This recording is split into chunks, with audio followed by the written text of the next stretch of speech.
This call is being recorded.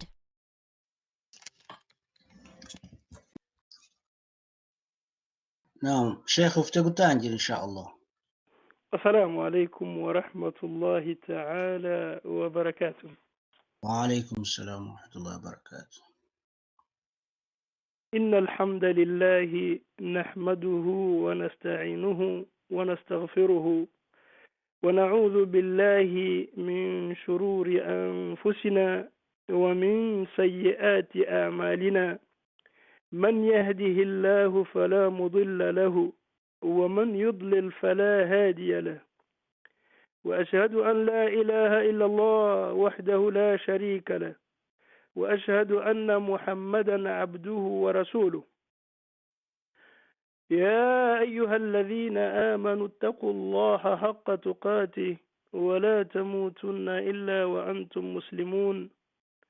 وقال تعالى أيضا: يا أيها الناس اتقوا ربكم الذي خلقكم من نفس واحدة وخلق منها زوجها وبث منهما رجالا كثيرا ونساء واتقوا الله الذي تساءلون به والأرحام إن الله كان عليكم رقيبا. وقال سبحانه: يا أيها الذين آمنوا اتقوا الله وقولوا قولا سديدا يصلح لكم أعمالكم ويغفر لكم ذنوبكم ومن يطع الله ورسوله فقد فاز فوزا عظيما. عباد الله، إخوة في الله وزملائي في الإسلام،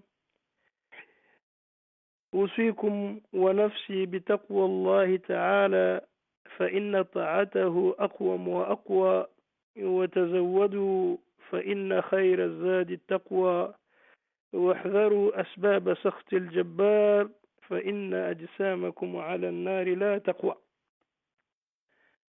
ishimwe n'ikuzo byihariwe n'Uwiteka Allah subhanahu wa ta'ala, niwe dushima iteka ryose kandi ni nawe dusaba inkunga mu byo duhura nabyo byose, tukanamusaba imbabazi ku byaha bitugwirira tutabigambiriye. Hanyuma kandi ni nawe twiringira tukamwikingaho ibibi byose bikomoka ku mitima yacu n'ibikorwa bibi bigaragara bikorwa n'abantu kandi bazi ko Allah subhanahu wa ta'ala akunda byiza kandi agahemba byiza. Uwimana rero yayoboye ntawamuyobya, kandi n'uwo yaretse mu buyobe bwe nawe ushobora kuwumukuramo. Ndahamya mbikuye ku mutima nkoresheje ururimi yuko nta yindi mana dukwiye kwambaza usibye Imana imwe rukumbi itagira ikisana kitagira umufasha, kandi yemeza ko n'intumwa yacu Muhammad ari umugaragu we kandi ari n'intumwa yoherejwe. Muri aya magambo twatangije twavuzemo aya eshatu zikunda kuba mukaddima, nizo ziba iri buriro ry'ibiganiro iteka ryose. Imana ihamagarira abemera kuba bagomba gutinya Allah subhanahu wa ta'ala, ukuri ko kumutinya, kuko imibiri yacu nk'uko twabivuze ntabwo izihanganira ubukarihe bw'umuriro. Umuntu akirinda kuzatabaruka ava kuri iyi si ateretse Imana yuko ayegereye kandi yubashye amategeko yayo. Imana ikongera ikagira iti: yemwe bantu, duhamagaye mu izina ry'abantu, noneho nimutinye Imana yo yabaremye ibakomora muri roho imwe. Ibyo birasanzwe, turabizi ko twese dukomoka kuri Adamu, kandi Adamu Imana yamukomoyemo Hawa, mu rubavu we na Hawa barashakana barororoka, bityo natwe tubaho. Bigaragara ko dukomoka kuri roho imwe. Hanyuma Imana yaturemeye rero abagore, ishyiramo abagabo benshi n'abagore benshi. Hanyuma Imana yonyine niyo dusaba urubyaro, kandi tukanayisaba kugira urugo ruramba. Imana ibyo dukora byose kandi iraturagira ibitureba. Twongera dukoresha indi mvugo igira iti: yemwe abemera nimutinye Imana kandi mujye muba abanyakuri. Nimubigenza mutyo Imana izatunganya ibikorwa byanyu, ibababarire n'ibyaha byanyu. Uzumvira Imana n'intumwa yayo niwe wenyine uzakiranuka ku munsi w'imperuka. Ikiganiro cyacu rero cya none, nyuma yo kwibukiranya izo aya eshatu mu buryo buvunaguye, ni ikiganiro kiri burebane na mawudu twahisemo ariyo zakatul mal wa ma yataallaqu biha. Ni izaka n'ibijyanye nayo. Turi bugerageze kubigenda tubihina mu ncamake, ubwo nibidashoboka ko tubigeraho byose inshallah tuzongera dusaba undi munsi tubagezeho igice cya kabiri kizaba cyasigaye, kuko ni isomo riba rifite utuntu twose dukenewe kugira ngo dusobanuke. Twashatse rero uyu munsi wa none kubanza kumenya izaka. Ubundi abantu bumvira ijambo rihora rigaruka iteka ryose, zaka zaka zaka, mana zaka. Turi bugerageze rero kumenya azakatu lughatan wa istilahan. Izaka mu rurimi rw'icyarabu bisobanuye iki, hanyuma tunamenye izaka mu rwego rw'amategeko ya Islamu icyo bisobanuye. Azaka bimana at-tathiru. Izaka mu rurimi rw'icyarabu bisobanuka mu magambo menshi atandukanye, ariko irya mbere tubona bisobanura at-tathiru, gusukura. Gusukura iryo ni ijambo rimwe mu cyarabu ririsobanura rikavuga ko ari ugusukura. Fazakatul mal, rero izaka yitwita izaka dutangira umutungo, ta'ani tathiruhu mimma ulqa bihi min adran al-haram allati ta'allaqa bihi rubbama duna qasd limuslim. Izaka iyi dutanga y'umutungo bisobanura ko tuba tugiye gusukura ibyimanitse kuri nyirayo ugiye kuyitanga mu mwanda wa haramu. Ni ukuvuga ko umuntu aba agiye gusukura umutungo we, ibiwugarije bitari byiza umuntu aba yarawushatsemo, hanyuma kandi na nyirawo uwutanze aba agiye kugerageza kwisukura, abagiye nanone kugerageza kwerekana yuko ari umunyakuri mu myemerere yatigeze aryarya Imana. Ati rero iyo suku uba ugiye gukorera umutungo wawe, rimwe na rimwe hari igihe uwo mwanda uboneka muri uwo mutungo ugwamo umuntu atabigambiriye. Avuga ko iyo rero uwo mutungo wawe ufite utazi ibiwurimo ko byose ari byiza ijana ku ijana, iyo rero utangiye izaka ni ukuvuga ko uba usukuye iyo myanda yihishemo uzi cyangwa se utanazi. Iryo ni ijambo rya mbere risobanura zaka at-tathhir, ni ugusukura. Azaka nanone ku ijambo rya kabiri, azakatu bimana as-salah. يقال لرجل زكي أي أنه رجل تقي.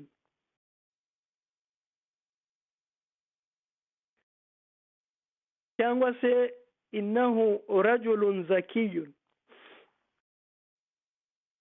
Izaka nawe bisobanura salahun, yani ni ugutunganya. Bavuga yuko umuntu utunganye yitwa zakiyun, rajulun zakiyun taqiyun, yani aratunganye n'imbere y'Imana, zu salahin, kandi afite n'ibikorwa byiza bimugaragaza, uwo bamwita zakiyun. Izaka rero nanone iryo jambo rishobora gusobanura salahun, gutungana. Azkiya'u, cyangwa se ubwinshi bakavuga ngo azkiya'u ay atqiya'u salihuna, yani zaka ishobora gukoreshwa mu bwinshi. Zakiyu ushobora kuvuga ko ari azkiya'u, yani bigaragaza ko ari abantu atqiya'u, abantu beza batinya Allah subhanahu wa ta'ala, salihuna, barangwa n'ibikorwa byiza. Cyo ni ikindi gisobanuro gituruka ku jambo azakat. Azakatu nanone bigasobanura bimana annama. Izaka nawe ishobora gusobanura annama. Annama ibishaka kuvuga ayi izdada wa kathura, yani bigaragaza ko umutungo w'umuntu iyo utanzeho izaka aba agiye kuwutubura kuwugira mwinshi. Icyo kiba ari igisubizo cy'abandi bakeka yuko iyo mu mutungo we agiye agafatamo amafaranga make akayatanga, bazi ko umutungo we ugabanyutse, ahubwo aba yibeshye kubera ko izaka bisobanura yuko uba ugiye kongera umutungo wawe cyane. icyo ni ikindi gisobanuro. ubwo rero bisobanura ko izaka mu rurimi rw'icyarabu bishobora kwitwa tatuhir, gusukura, cyangwa se salahu, cyangwa se gutungana, cyangwa se nama, cyangwa se kwiyongera k'umutungo. hanyuma hakaza irindi jambo rya gatatu cyangwa se rya kane, azakatu bimana al afdal aw al alyaq aw al ansab. يقول العرب هذا الأمر لا يزكو، أي أنه لا يليق، والأزكى هو الأليق والأفضل. nuko ijambo zaka rishobora kuba nanone risobanura ikintu gikwiye, ikintu gikwiye cyangwa se ikintu kigaragara neza kurusha ikindi.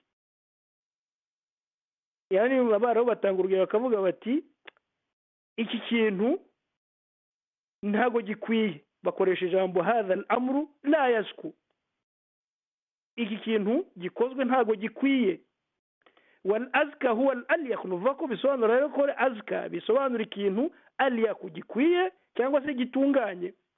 bisobanura ko iyo umuntu atanze izaka, umutungo we ugiye gutungana na nyirawo aba agiye kwitwa ko yabaye intungane. وقد جاءت تسمية الزكاة بهذا الاسم لما يلحق المال من الخير والنماء والبركة بعد أدائها مما تجب عليه.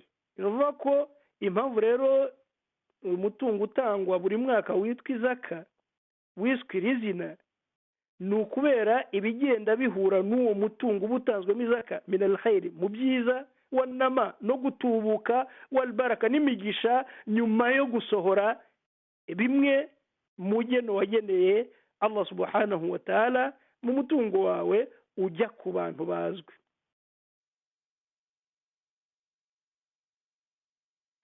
hanyuma umwe mu bahanga ba Islam ariwe Ibn Arafa aravuga ati sumiyati zakatu bidhalika lianna man yuaddiha yatazakka ila Allah ay yataqarrabu ila Allah bil amali as-salih. aravuga uyu Ibn Arafa aravuga ati izaka yiswe iri zina kubera yuko uyubahirije akayitanga aba yiyegereje Imana, yatazakka ila Allah ay yataqarrabu ila Allah bil amali as-salih. yani ko umuntu aba yiyegereje Imana Allah subhanahu wa ta'ala akoresheje ibikorwa byiza birimo nyine uko gutanga iyo zaka. ibi tukaba nanone tubona témoignage yabyo muri suratul layl aya ya 18 aho Imana igira iti alladhi yu'ti malahu yatazakka, wa wundi utanga mu mutungo we yatazakka liyataqarraba ila Allah, kugira ngo wa mutungo atanze umubere intandaro yo kwiyegereza Imana Allah subhanahu wa ta'ala. icyo ni kigaragaza ko iri jambo rishobora kuba rigaragaza izaka, rigaragaza ko umuntu iyo aryubahirije aba agiye kwiyegereza Allah subhanahu wa ta'ala.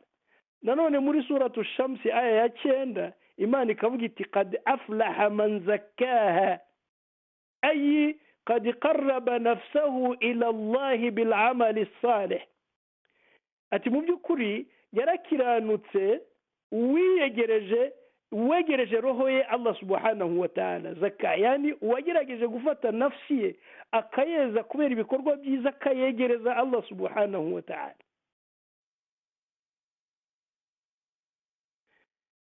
hanyuma izaka ubwo tuyumvishije mu rwego rw'ururimi rw'icyarabu, uko niko abarabu bayisobanuye muri ayo magambo ageze kuri amagambo ngira ngo 6 nimba ntibeshye. hanyuma izaka imbere y'amategeko ya Islamu inda al-fuqaha ni hissatun muqaddaratun min al-mal فرضها الله عز وجل لمستحقيها وقد ورد ذكرهم في القرآن الكريم كما فصلهم السنة النبوية المطهرة. izaka muri istilah mu rwego rw'amategeko ni igeno ryateganyijwe mu mutungo rikaba ryarashyizweho n'Imana rurema kurikwiye. abarikwiye rero abo ngabo bavuzwe muri Qur'ani. وقيل هي القدر الواجب إخراجه لمستحقيها في المال الذي بلغ النصاب المقدر شرعا.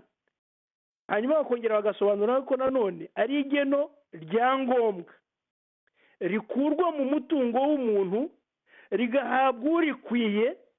iryo geno rikaba rituruka mu mari imaze kugera ku rwego ruzwi n'amategeko ya Islamu rwateganyijwe kugira ngo hashobore gukurwamo iryo geno bishurutin muayyana hakurikijwe kondisiyo zizwi. abandi basobanuye muri aya magambo bavuga yuko hiya miqdarun makhsusun ni igeno rizwi fi malin makhsusun mu mutungo nawo uzwi litaifatin makhsusatin hanyuma kandi rikanagenerwa itsinda ry'abantu bazwi. iyi ni ntuza ni analize ishobora kuba yumvikana neza kurusha ziriya zabanje. hiya miqdarun yanuva ko ni urwego ni igeno ryagenwe mu mutungo rizwi fi malin makhsusin mu mutungo nanone uzwi wamenyekanye neza kugeze kuri rwa rwego litaifatin makhsusatin hanyuma kandi rikagenerwa itsinda ry'abantu bazwi. ntawe ushobora kubagabanya nta n'ushobora kubongera. قد أطلق القرآن الكريم وسنة النبوية المطهرة لفظ الصدقة إذ جاء ذكرها في معرض وجوب إخراج المال حيث قال تعالى في كتابه العزيز خذ من أموالهم صدقة تطهرهم وتزكيهم بها وصل عليهم إن صلاتك سكن لهم والله سميع عليم. سورة التوبة آية جانا gatatu. nanone baradusobanurira yuko muri Qur'ani ntagatifu no muri migenzo y'intumwa yacu Muhammad isukuye hagaragaye irindi zina rishobora kwitwa izaka. izaka ni izaka ariko kandi ishobora no kwitwa isadaka. kwibi bikunda kuzana imyumvikane mike hagati y'abantu bamwe baba bashaka kuzana imvururu muri Islamu bashaka gutandukanya aya magambo abiri kandi ari amwe. baravuga rero yuko byagaragaye muri aya Qur'ani ntagatifu iboneka muri suratu Tauba ku murongo w'103 aho Imana itwereka yuko isadaka iri zina naryo rishobora kwitwa zaka.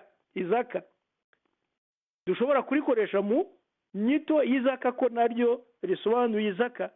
Imana iragira iti rero muri aya 103 muri suratu Tauba ibwira intumwa yacu Muhammad sallallahu alaihi wasallam khuz min amwalihim genda ufate mu mutungo wabo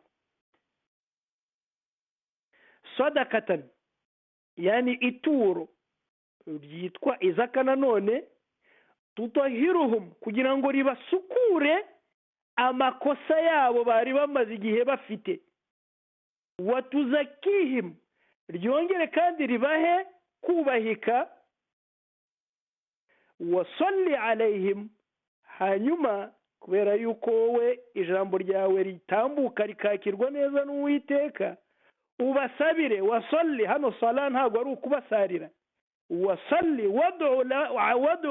wad'u lahum, ubasabire kumana Allah subhanahu wa ta'ala ko yababarira amakosa yabo yo kuba mbere bashobora kuba barigometse, bashobora kuba baritwaye nabi imbere yawe, bashobora kuba hari amategeko batashyize mu ngiro kubera takaburani, kwiyumva no kumva kutagomba kubabera umuvugizi no kubayobora. Yani Imana iramusaba yuko abo bantu basabira imbabazi. Inna salataka sakanun lahum, kubera yuko wowe kubasabira idua yawe kuri bo ni ihumure, ni ituze kuri bo, ni ihumure kandi ni ituze kuri bo. Wallahu samiun alim, kuko Imana niyo yumva ibyo abo bantu bavugaga byose, byaba byiza cyangwa bibi, n'ibivugwa kuri uyu munsi wa none, kandi ni nawe unasobanukiwe ibyo abo bantu bakoze, byaba byiza cyangwa se bibi, n'ibikorwa uyu munsi wa none. Allah subhanahu wa ta'ala niwe ubifitiye ubumenyi. Aho hari mu rwego rwo gushimangira ko izaka ishobora kwitwa isadaka. Ntawe ushidikanya rero kuko ibyavuzwe na Korani ntagatifu ntawuba ashobora kubishidikanyaho. Hanyuma nanone mu migenzo y'intumwa yacu Muhammad sallallahu alayhi wa sallam, rawa Abdullah ibn Abbas radiyallahu anhuma anna an-nabiy sallallahu alayhi wa sallam حينما أرسل معاذ بن جبل إلى اليمن، igihe intumwa yacu Muhammad sallallahu alayhi wa sallam, amagambo yakiriwe na Abdullah ibn Abbas, Imana imwishimire we nase, avuga yuko intumwa yacu Muhammad yohereza Muadh ibn Jabal muri Yemen, yamubwiye ati innaka ta'ti qauman ahla kitabin, wowe woherejwe ugiye mu bantu bitwa ahlul kitab, batari abayoboke ba Islam, ugiye kubigisha ubusilamu. Nugerayo rero fad'uhum ila shahadati an la ilaha illa Allah wa anni rasulullah. Nugerayo wowe gusa uzagende ubahamagarire kwambaza Imana imwe rukumbi itagira ikisa nacyo, hanyuma wongereho gusa yuko nanjye ndi intumwa y'Imana. Urekeraho, icyo kizaba ari cyo cya mbere ubigisha, uhagararira aho ngaho. Hanyuma nibamara gusobanukirwa bakumva ko iryo jambo ryabacengeye, fa innahum ata'uka, nibamara kubyumva bakakumvira bakakubaha bakabishyira mu ngiro, fa'alimuhum anna Allah aftarada alayhim 5 salawatin fi kulli yawmin wa laylatin. Uzabigisha noneho ko Imana nanone yabategetse ko bagomba gusenga amasengesho 5, iswala 5 buri munsi, amanywa nijoro. Kubera ko iswala tubizi ifite igice kimwe kiza ku manywa ikagira n'ikindi gice kiza nijoro. Ati rero uzabigisha, nurangiza wongera uhagarariraho, ntugire ikindi wongeraho. Ariko none fa innahum ata'uka, nibamara kukumvira bakagerageza gushyira mu ngiro icyo gika cya kabiri, fa'alimu, none uzabigisha uti anna Allah aftarada alayhim sadaqatan fi amwalihim, uzababwire yuko Imana yabategetse ko bagomba gutanga amaturo mu mutungo wabo. Aha nanone ni kimwanyaje indi twashaka kuzana yuko izaka ishobora kwitwa isadaka. Aha ngaha Imana niko yigishije Muadh, intumwa y'Imana niko yigishije Muadh ko ariko agomba kujya kubwira abigishwa azasanga muri Yemen, azababwire yuko Imana yategetse yuko bagomba gutanga amaturo mu mutungo wabo. Tukhadhu min aghniyaihim, uwo mutungo ufatwa ute? Ukurwa mu bakungu batuye muri ako gace, wa turaddu ala fuqaraihim, hanyuma ugasubizwa ku bakene nanone batuye ako gace. Ahangaha nanone nindi temwanyaje tubona ikunda guteza akavuyo, nuvuga ko izaka itegeko rya mbere ry'ibanze nuko aho yasaruriwe niho igomba kubanza gutangwa iyo hari abayikwiye muri ba bantu turi buvuge b'amatsinda 8. iyo bahari nimba izaka yakusanyijwe mu Burayi cyangwa se muri Canada cyangwa muri Amerika, tukaba dufite abakene biramutse bishobotse, nibo ba mbere duheraho. Hanyuma baba badahari, ubwo noneho tukaba aribwo twafata iriya ntera ya kabiri yemejwe n'abamenyi yuko izaka cyangwa se isadaka zose zisa nayo zishobora kwimuka noneho zikajya ahandi hari abakene bakeneye ubwo bufasha. Iyi hadithi nayo ishobora kuba dalili y'icyo gikorwa. Nanone tujye tubanza duhe abacu baho dutuye twasarurira ayo mafaranga, nimba hari abayakwiye, nimba badahari icyo gihe noneho tubone kuyimura tuyajyana ahandi, bityo tuzaba twubahirije amabwiriza n'inyigisho twasigiwe n'intumwa yacu Muhammadin sallallahu alaihi wasallam. Hanyuma aramubwira ati numara kubabwira icyo gika cya gatatu, nyuma yo kubabwira shahada na nyuma yo kubabwira iswala, hanyuma ukababwira isadaka, fa inhum ata'uka lidhalika, nibaramuka bakumviye rero bakemera kuyitanga, aha muhaye rero icyo agomba kwirinda mu gihe cyo kujya gukusanya iyo sadaka. Fa iyaka iri jambo ry'icyarabu risobanura imana uhadhiruka, ndakubwiye nti ndakubujije kandi nkugiriye inama yuko wakaraimu amwalim, ugomba kwirinda umutungo wabo wubahitse. ahangaha icyo ashaka kuvuga karaimi amwalihim, yaraje kuvuga nuramuka ugiye gufata izaka, urugero nimba ari abantu batunze bafite amatungo, utazagenda wototera ya nka itoshye imeze neza kurusha izindi, ariko kandi nanone utazagenda wototeye gufata ka kandi kazingamye kadashobora no gutanga amata. Bivuga ko ugomba kuba hagati, ntufate ibyabo bihenze byari bibafitiye akamaro kurushaho, kandi ntunafate ibyabo byabananiye bisuzuguritse, uzajyemo hagati. Kubera iki? wattaqi da'wata al-mazlum, kuko nyamuneka ndakugira inama yo ugomba gutinya ubusabe bw'umuntu wahugujwe. Fa innaha laysa bainaha wa baina Allah hijabun, kubera ko ubwo busabe hagati y'ubusaba n'uwasaba ariwe Allah subhanahu wa ta'ala nta paziya, nta rido rihari. Ruvuga ko ni ubusabe bugenda direct. Iyo ni hadithi iboneka muri sunani za Abi Dawud, kumazi gerageza gusoma, kandi ikaba ari hadithi sahihi, iboneka ku rupapuro rw'1584. kubagerageza gusoma inshallah bashobora kwisubiraho bakagenda bakamenya byinshi birenzeho. Tumaze kumenya rero izaka cyangwa se isadaka, ubwo icyo umuntu akurikizaho ni ukumenya noneho ayiriya twasomye khudhu ni itegeko.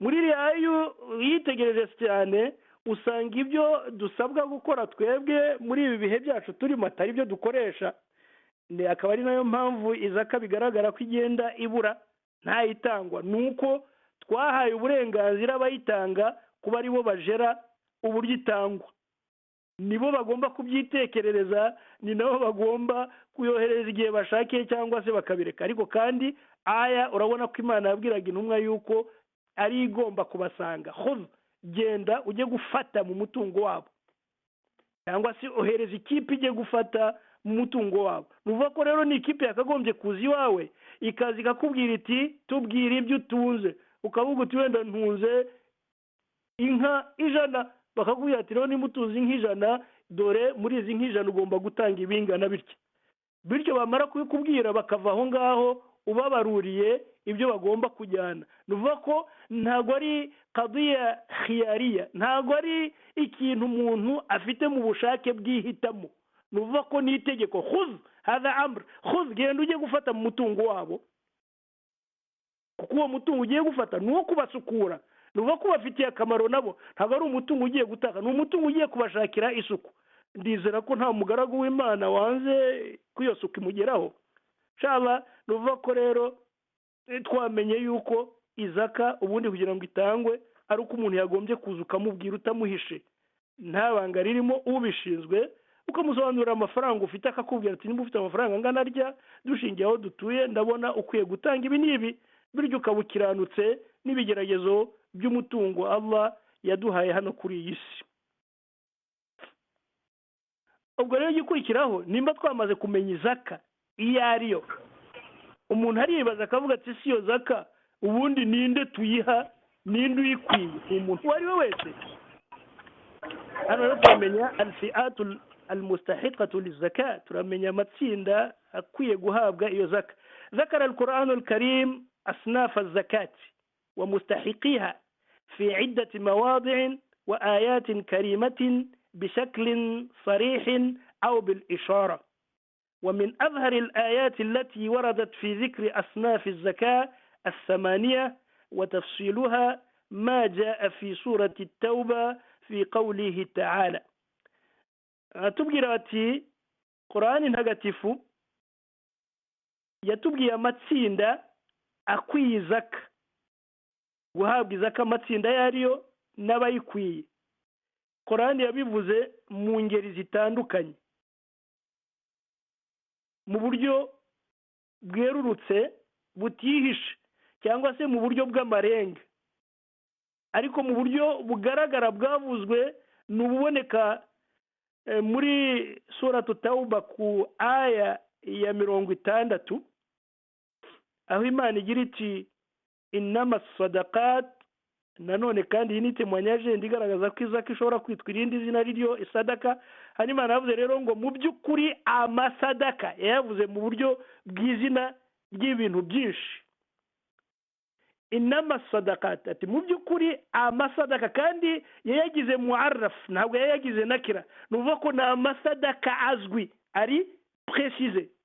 innama as-sadaqat, yani uvuga ko mu by'ukuri amasadaka mwese muzi Isilamu itegeka ko agomba gutangwa, abantu ba mbere bagomba kuyahabwa lil fuqara'i, naya abatishoboye, cyangwa se mu kinyarwanda wenda nuvuga ko lil fuqara naya abatindi.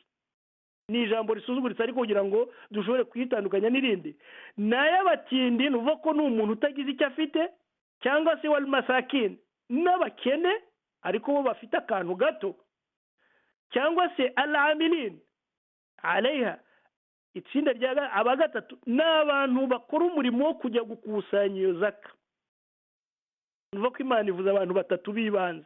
uwa mbere al-fuqara, abatindi nyakujya.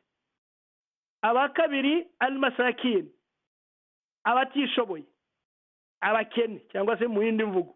wal amilina alayha, aba gatatu nabahagurukira kujya gukusanya iyo zaka. bigaragara ko aya nyine iki yasobanuye ari ukuri. hagomba kuboneka abantu bajya kwishaka iyo zaka. aba bantu bajya kuyishakisha no kuyishyira mu buryo, nabo bagenerwa muri iyo zakatul mal. umuntu wa kane wal mu'allafati qulubuhum, n'abantu bagiye gushyigikirwa kugira ngo bashobore gutuma abantu benshi bumva Isilamu bakayiyoboka. aha turi tugende tugaruka nitubona umwanya kujya gusobanura buri muntu mu buryo bugari. wa firriqab, yani wa firriqab wal mukatib, n'abantu nyine bafite amasezerano yabaremereye. wal gharimin, n'abanyafuntu bafite imyenda nanone bananiwe kwishyura. wa fi sabilillah, n'abagiye ku rugamba rutagatifu bagiye kurwanira inzira y'Uwiteka. wa ibn sabil, n'umuntu uri ku rugendo washiriwe. umuntu uwo ari wese uri mu nzira nziza ariko utagiye mu mahomvu ye agashirirwa ku nzira, uwo nawe izaka ibimureba. faridatan min Allah. ibi byose rero ni Allah subhanahu wa ta'ala ubigabanyije gutya kandi unabitegetse atya. wallahu alimun hakim, kandi Allah niwe mumenyi kandi ni nawe nyir'ubugenge. nuva yuko ibi avuze azi impamvu abivuga, aba bantu yahaye uburenganzira azi impamvu abubahaye kandi abifitemo ubugenge. iyo ni aya iboneka muri suratu Tauba aya 60. hanyuma noneho buri muntu aribaza ati batubwiye abantu 8 ni amatsinda 8 ni abantu b'ubwoko 8 bemerewe guhabwa iyi zaka. Man humul fuqara, aba bitwa abatindi nyakujya ni bande? هم الذين لا يجدون قوتا يكفيهم إلا نصف كفاية العام إجمالا أو أقل من ذلك. abantu bitwa fuqara, aba batindi, iri jambo nubwo iyo umuntu arivuga yumva asa nkaho yubahutse abantu, ariko niyo mvugo kugira ngo bishobore gusobanuka. ni ba bantu man humul fuqara, ni ba bandi la yajiduna qutan, batabona imirire yakfihim, batabona ibiryo bibahagije, illa nisfa kifayatin, usibye kubona 1/2 cy'ibyakagombye gukoreshwa kugira ngo babeho. Nuko ko ibiryo babona ni bikeya, ntibihagije kuba bashobora kubaho, cyangwa se nta nubwo bigeze kuri 1/2, ni na bikeya, biri hasi ya 1/2. abo nibo twita fuqara. Ni abantu bafite ibiryo bitabahagije, bishobora kuba bigeze kuri 1/2 cy'imirire bari bakeneye, kandi bakeneye imirire yuzuye. Nuvuga ko iyo batayiriye rero barwara bwaki, cyangwa se ugasanga iyo mirire yabo nta n'ubu yigeze kuri 1/2, igeze munsi ya 1/2. وذلك لهم ولمن يتولون الإنفاق عليهم من الزوجات والأبناء وغيرهم. kandi icyo gihe ugasanga icyo 1/2 bafite kidahagije si icyabo bonyine, papa na mama, ahubwo ni ibiryo bagomba gufatanya bo n'abana babo. abo bagabo rimwe na rimwe ari abagore, uva ko abagabo, abagore n'abana mu muryango wose bagafatanya ibyo biryo bidahagije. abo rero nibo Islamu yise fuqara, bakwiye guhabwa izaka, nibo bahawe umwanya wa mbere. aba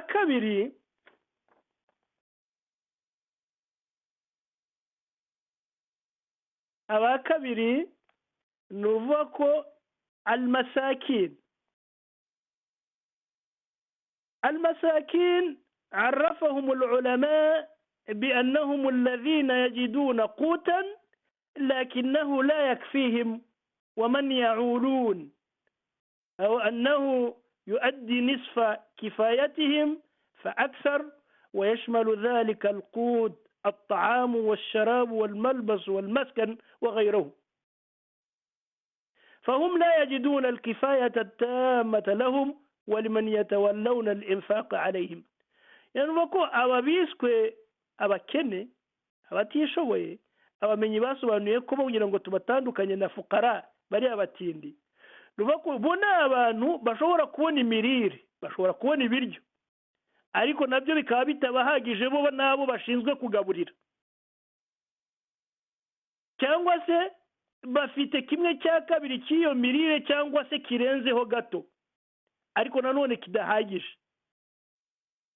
ibyo biryo, ibinyobwa, imyambaro, aho kuryama, nuvuga ko wenda babonye ibiryo ariko nta mwambaro babonye, babonye ibiryo ariko nta cyo kunywa babonye, babonye ibiryo ariko noneho nta n'icumbi bafite, bararara mu miferege. abo rero nibo biswe al-masakin, bashobora kugira risiki iciriritse irenze na 1/2, ariko ntibihagije imbaga bayoboye. Ntibabona ibiryo bakabona ntacyo kunywa bafite, babona icyo kunywa bakabura ibiryo, babona ibiryo bakabura umwambaro, babona n'umwambaro noneho bakabura aho bajya kuryama, inzu ntayo bagira, barabamenesha buri gihe. abo rero nibo babandi badashoboye kubona ibihagije bashobora guha abantu bashinzwe kurebera. abo nibo masakin. ariko noneho الفرق بينهم وبين الفقراء أن الفقراء أشد حاجة وعورا من المساكين. nuko itandukaniro hagati y'abafukara n'abamasakin, nuvuga ko abatindi n'abakene, itandukaniro hagati yabo nuko umutindi aba akeneye cyane kurusha umukene. ariko noneho nusanga muri hadithi cyangwa se aya habonetsemo ijambo dhukira almasakini munfarida, havuze iryo jambo miskin, umukene, nta rindi ryajemo riri risobanura fukara, fa innahu bidhalika yashmalu fi lafdhi alfuqara walmasakin ma. Icyo gihe uzamenye yuko bashatse kubavuga bombi.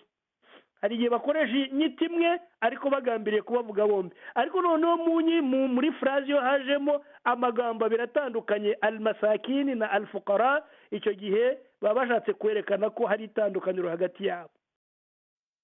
Wa idha dhukira alfaqiru munfarida kadhalika yashmalu almasakin fi lafdhi nafsi.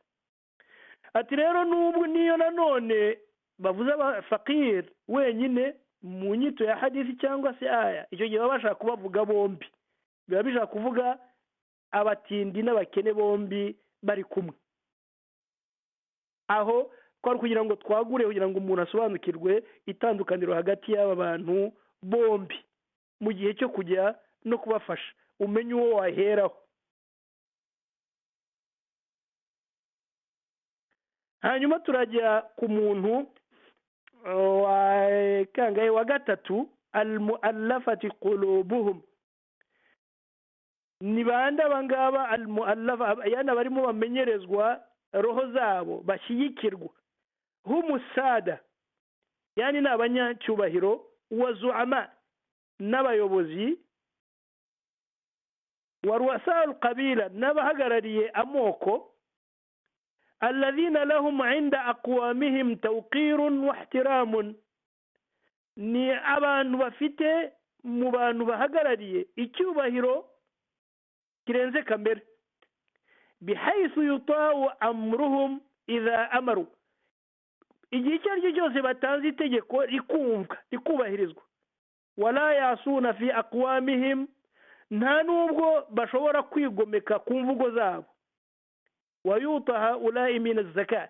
Aba bantu rero bateye batya, abantu bakuru bubahitse mu moko yabo, bafite ijambo, bashobora kuvugira ubusilamu bukumvikana. Abangaba nabo bahabwa izaka kugira ngo bashyigikirwe.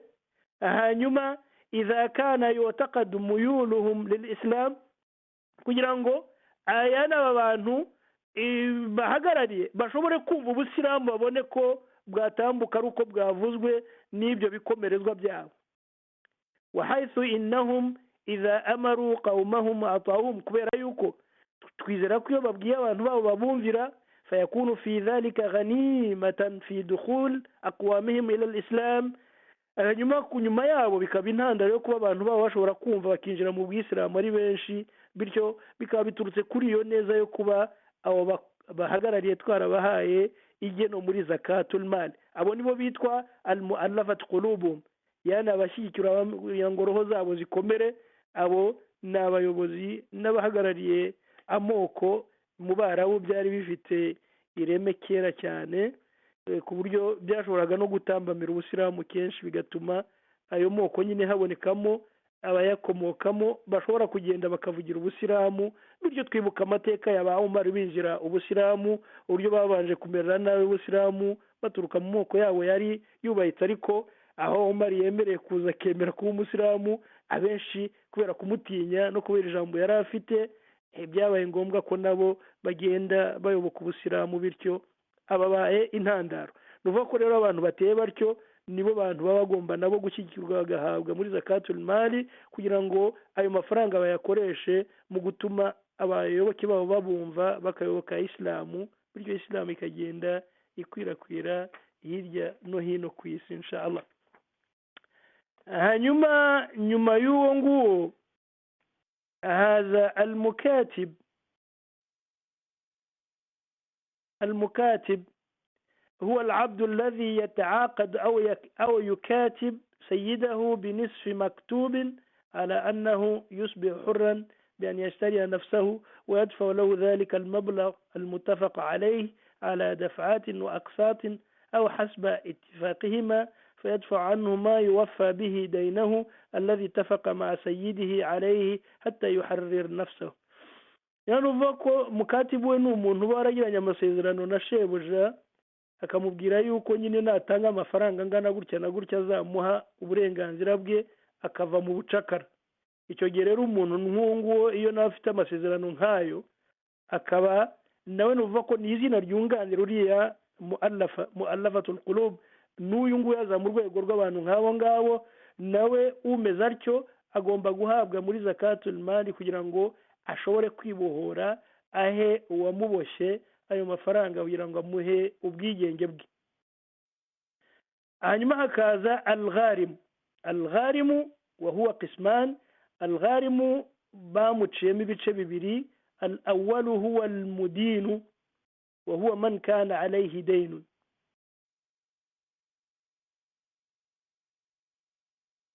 nuvuga ko gharimu ni umuntu ufite imyenda. bamuciyemo abantu b'uburyo bubiri. uwa mbere ni umuntu ufite ideni, afite ideni ajaza an sadadi fi waqti, yananiwe kuryishyura igihe yasezeranye n'uwo yariririye. wastagharaka dainuhu qimat, hanyuma ma yamlikahu min ashab malihi, yanuva ko amafaranga yemeye gutanga yarengeje igihe cyayo. nuvuga ko umuntu nk'uwo rero nawe yemerewe guhabwa muri zakatul mali kugira ngo ajye kurangiza iryo deni ryamunaniye. hanyuma wayastaritu fil gharim an yakuna dainuhu qad tarattaba alayhi min jarra'i umuri fala yajuzu dafu dainin min istidana fi muharram. yani uvuga ko ideni rigomba kuba ari ideni naryo ryatanzwe mu buryo bw'ibintu bisukuye, atari ideni ryanyuze mu bintu bitemewe by'umwanda. nuvuga ko ni ideni rigaragara ko ari ideni wenda umuntu yari yasabye kugira ngo arye, cyangwa se kugira ngo agure umwambaro, cyangwa se kugira ngo ajyane umwana kwa muganga cyangwa se ku ishuri. ntibe ari ideni ryo kujya mu bintu bya haramu. icyo gihe kondisiyo nimba ari ideni rero ryanyuze mu bintu bya halali, uwo muntu ashobora gufashwa kwishyura. nimba ari ideni yafashe abijyanye mu bintu bya haramu, icyo gihe nimba yarashaka kujya kunywa agatama cyangwa se yarashaka kujya mu nzu z'indaya, nuva ko uwo muntu icyo gihe ntabwo iryo deni twamufasha kuryishyura. illa idha taba min zalika al-amal. ariko noneho Islamu igenda ikaza ibintu ikanabyoroshya. atariko nawe uwo muntu wari ideni arijyanye kunywa inzoga cyangwa se gusambana cyangwa se kuraguza, aramutse yemeye yuko agiye kubivaho, agiye kwicuza kutazongera kubisubira, yuta min mali zaka, kugira ngo liwaffa dainahu, kugira ngo yishyure ideni rye, biqasdi i'anatuhu ala tauba, kugira ngo tumufashe kwicuza ave muri uwo mwanda. kwakomeje kuguma muri uwo mwanda nabyo byaba ari ikibazo kuri twe. nuva ko aramutse twemere ko agiye gukora tauba, kwicuza kudasubira mu kujya muri izo haramu ze, icyo gihe dushobora kumuha muri zakatul mali akajya kwishyura iryo deni kugira ngo tumufashe kuva muri ayo makosa yari arimo, ashobore kwicuza imbere ya Allah subhanahu wa ta'ala. icyo cyari igice cya mbere kigize al-gharaim, yani umwenda. igice cya kabiri fahuwa al-gharimu li islahi dhati al-bayn, ni umuntu ufite ideni ariko iryo deni akitwa ko ari ukubera kujya kunga hagati y'abagiranye ibibazo. njye nshobora kujya hagati y'abavandimwe bagize ibibazo, noneho kugira ngo nshobore kubunga bikamfata no kuba nakoresha umutungo wanjye mfite. nuvuga ko rero nimunsanga ndimo nkora urugamba rwo kunga hagati y'abavandimwe bagiranye ibibazo, icyo gihe nanjye nemerewe kuba mwampa muri zakatul mali kugira ngo nkomeze gukoresha ayo mafaranga mu kunga aba bavandimwe bafitanye ibibazo cyangwa se aya matsinda abiri afitanye ibibazo. icyo gihe aba yaratanze yumfiqu malahu, aba yaratanze umutungo we, yatakaffalu bin nafaqati lil islahi bainahum, akaba yarahetse uburemere bwose kugira ngo yunge hagati y'aba bantu, mima ibi bintu byose byatumye agwa mu myenda. fayuta dhalika min mali zaka, umuntu nk'uwo rero nawe tumuha mu mutungo w'izaka biqadri ma yu'inuhu ala sadad dainihi, kugira ngo ashobore kwishyura iryo deni yagize, hatta yastamiru fil islahi bayna an-nas, kugira ngo akomeze umurimo we wo kunga abo bavandimwe, wala yanqatu al-ma'rufa indahum, kugira ngo bidatuma wenda areka icyo gikorwa cyiza cy'imena yari arimo gukora kubera imyenda yamuhanye myinshi, ko amafaranga ahora yatanga muri iyo nzira kugira ngo yunge abo bavandimwe bagiranye ibibazo. hanyuma nyuma ya al-gharaim waciyemo ibice bibiri haraza ibn sabil. وهو المسافر الذي انقطعت به السبل ni umuntu uri ku rugendo. ibn sabili ninde? uwo bise umwana w'inzira. ruvuga ko ni umuntu uri ku rugendo washiriwe. وتعذر لديه المأكل والمشرب ونفقة الطريق. akaba yagize ikibazo cyo kubona ibiribwa n'ibyo kunywa, yanashiriwe n'amafaranga ku nzira yo kuba yariha tike zimugeza aho agiye. ruva yuko uwo muntu nawe yemerewe guhabwa muri zakatul mali hatta yasila bihi ila baladihi, kugira ngo ashobore kugera mu gihugu cye. hatta wa in kana ghaniyan fi baladihi. ntabwo bivuga ko niyo umuntu yaba ari umukungu ko tutamuha. niyo yaba yari umukungu tumuzi mu gihugu cye, yari umunyarwanda, yari atunze, afite amazu, afite amamodoka, yaje muri ibi bihugu by'i Burayi, itike yamushiriye, yabuze icyo arya, yabuze icyanywa, icyo gihe hari zakatul mali nawe ahabwamo nubwo yaba ari umukungu, kugira ngo ashobore kubona icyo arya ako kanya, ashobore kubona icyanywa, ashobore kubona icumbi, ashobore kubona noneho n'itike ishobora kongera kumugeza mu rugo, tutarebye ubwo bukungu bwe yasize iwacu. Islamu ni uko nguko itubwiriza gukora ibyiza bishimisha Uwiteka Allah subhanahu wa ta'ala. shartu an yakuna qasduhu min as-safari mubahan. icyangombwa tugomba kumubaza nuko tugomba kondisiyo kuba uwo muntu yari ari mu rugendo rw'ibintu byiza byemewe, ataba yaje mu rugendo rwe rw'ibikorwa bikoze isoni. agomba kuba yaje mu rugendo rwiza. icyo gihe ari urugendo rwiza, icyo gihe turamufasha. naho al-amiluna ala zaka, bari abantu bitwa ko bakusanya zaka, humul ladhina ya'maluna fi tahsil zaka, ni babandi bahaguruka bakajya gukora imirimo kugira ngo izaka iboneke. watawzi'uha ala ashabiha, hanyuma bamara kuyibona bayizana, bamara kuyibarura bakanakora akazi ko kwikwirakwiza kubayikwiye. alladhina dhakarnahum sabiqan, babandi twavuze hariya haruguru.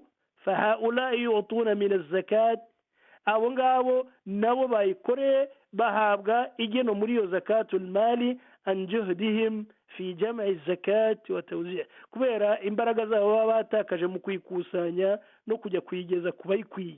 nuva ko umurimo nawo n'uwimena, abo bantu baba bakwiye guhabwa zakatul mali. ibi bikunda kuzana akajagari ku basilamu bamwe na bamwe iyo bumva mu mafaranga nk'ayo yakusanyijwe hari amafaranga yahawe uwakoze uwo murimo, bakumva yuko habayeho kurengera, ariko ntawe barengereye, ahubwo haba hubahirijwe itegeko ry'Imana, kuko Imana nawe yamushyizemo mu bo yashyize tugomba kugendera iyo zakatul mali. al-mujahid fi sabilillah, uyu nawe utabara ku rugamba rutagatifu, yota min mali zakat, nubwo iki atari cyo tugambiriye, nawe iyo abonetse agiye ku rugamba rutagatifu ruzwi, atari izi ngizi abantu bihimbiye z'ubu zidasobanutse, ahabwa na zakatul mali biqadri ma yakfihi, mu rwego ruhagije, fi qitalihi, rumufasha kujya kuri urwo rugamba, rukagenda rukamufasha kubona ibikoresho bihagije kugira ngo ashobore guhangana n'ibyo agiye gukora ku rugamba. uwo nguwo nawe ahabwa izaka kugira ngo ashobore gutunganya uwo murimo wo kurenganura ijambo ry'Uwiteka kugira ngo rigaragare, ryo kuzimwa n'abantu. abo rero nk'uko twabavuze nibo bantu 8 bateganywa na aya yuko tugomba kubaha zakatu al-mal. noneho nyuma yo kumenya izaka icyo ari cyo no kumenya abayikwiye abo ari bo,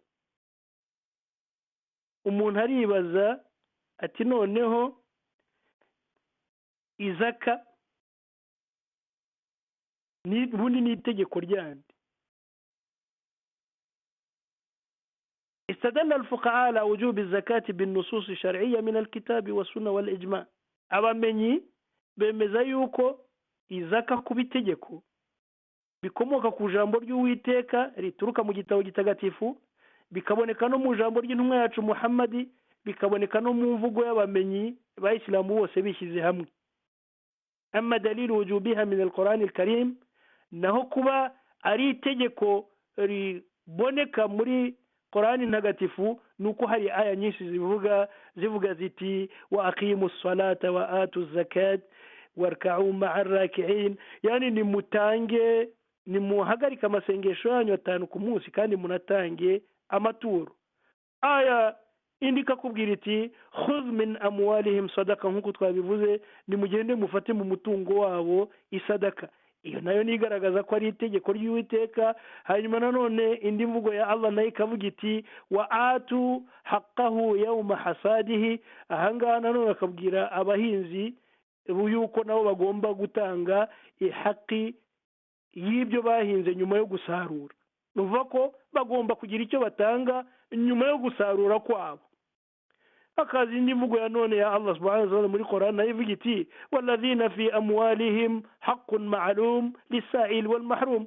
Nanone bemera ni babandi mu mutungo wabo habamo urwego ruzwi ku bantu babagana baje kubasaba. Uvuga ko izi aya zose iyo tuzireba dusanga izaka koko itegekwa na Allah subhanahu wa ta'ala nta gushakisha. Naho mu mvugo y'intumwa yacu Muhammad dalili n'iri hadithi twakoresheje ya Abdullah ibn Abbas igihe intumwa yacu yoherezaga Muadh ibn Jabal muri Yemen, akamutegeka uburyo yigisha shahada, nyuma yakigisha swala, nyuma yakigisha izaka, hanyuma akamusaba kwirinda kwegera umutungo uhenze wabo bantu agiye gufatira izaka, ahubwo agafata umutungo uri hagati, ntube usuzuguritse cyangwa se ntube uhenze. hanyuma wakajya ijma'at al-umma al-islamiyya ala wujub az-zakah wa hurmat man'iha, yani uva ko abamenyi bose bayisilamu bemeranyije yuko imvugo yawe ishyize hamwe yuko izaka ari wajibu, ni ngombwa, igomba gutangwa, hanyuma kikaba kinaziririjwe ku muntu ushobora kwikumira. Mushobora gukumira izaka, uwo nguwo araziririjwe, tugomba kumwirinda. Ngira ngo mwibuka yuko no ku gihe cya Abubakri habayeho intambara yo kujya kurwanya abantu bashaka kubuza izaka kuyitanga nyuma yo gutabaruka kw'intumwa yacu Muhammadin sallallahu alayhi wa sallam. Noneho nimba umaze kumenya yuko ari itegeko ry'Imana, ukwiye kuyitanga ni umuntu umeze ati, yani bimana shuruti zigomba umuntu utanga izaka, uwo muntu agomba kuba umusilamu. Ntabwo twakwakira izaka y'umuntu utari umusilamu.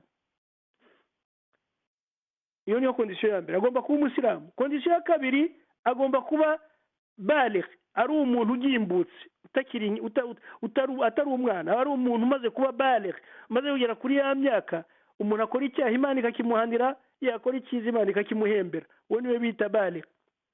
Icya gatatu, al-aqil, ugomba kuba ari umuntu ufite ubwenge buzima, utari majnun, utari umusazi, kuko nta zaka twemeye kwakira ku muntu w'umusazi niyo yabatunze. Yani agomba kuba afite ubwenge. Nimba ari umusazi ntabwo tugomba gufata izaka ye.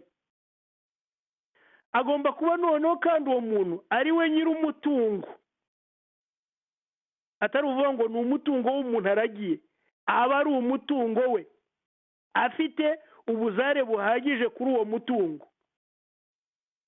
Hanyuma uwo mutungo bulughu nisab, ugomba kugera ku rwego rwagenwe n'amategeko kugira ngo witwe izaka.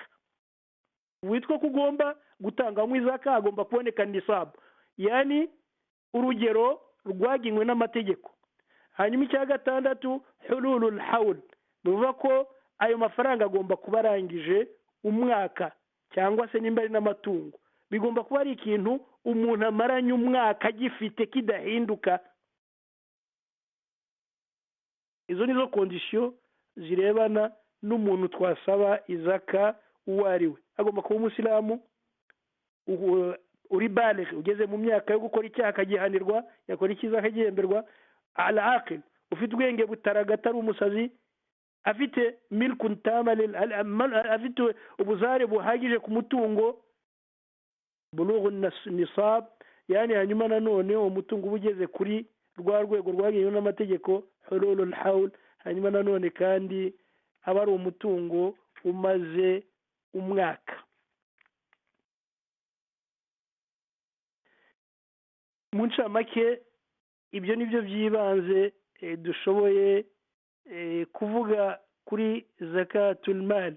Hanyuma zakatu iri jambo nk'uko twatangiye turivuga, izaka ivugwa mu buryo zakatul wajiba fil amwal wa tajibu fi arba'ati amwal. Nuvuga ko izaka noneho itangwa mu mutungo wuhe, yani izaka itangwa mu mutungo twakwita w'uburyo bune.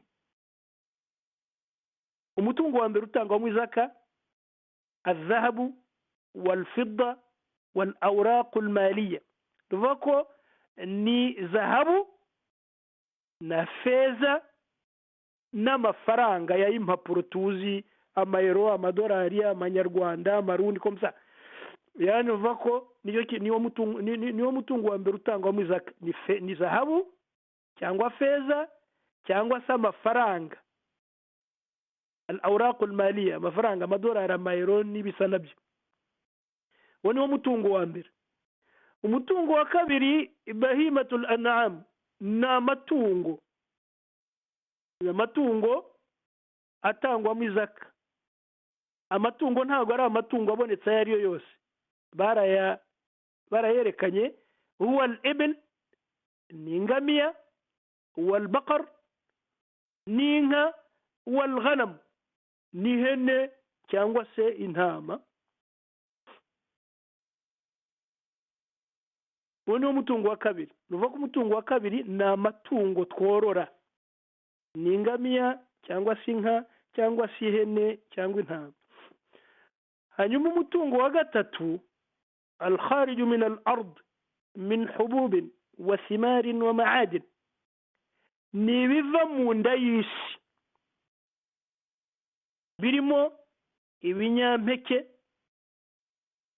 hanyuma hakabamo n'ibindi biribwa bituruka mu nda y'isi, hanyuma n'amabuye y'agaciro. uwo niwo mutungo wa gatatu. Bivuga ko zahabu, feza, amafaranga, uwo niwo wa mbere. Amatungo, ingamiya, inka, ihene, intama.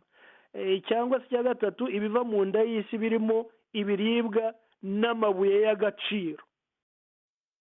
Hanyuma icya kane urudu tijara, yani ni ibyavuye mu by'ubucuruzi. Yani uvuga ko igicuruzwa icyo ari cyo cyose nacyo iyo gicuruzwe kikubahiriza amategeko nk'uko twayavuze, nacyo kijya mu ruhando rw'ibitangirwa izaka.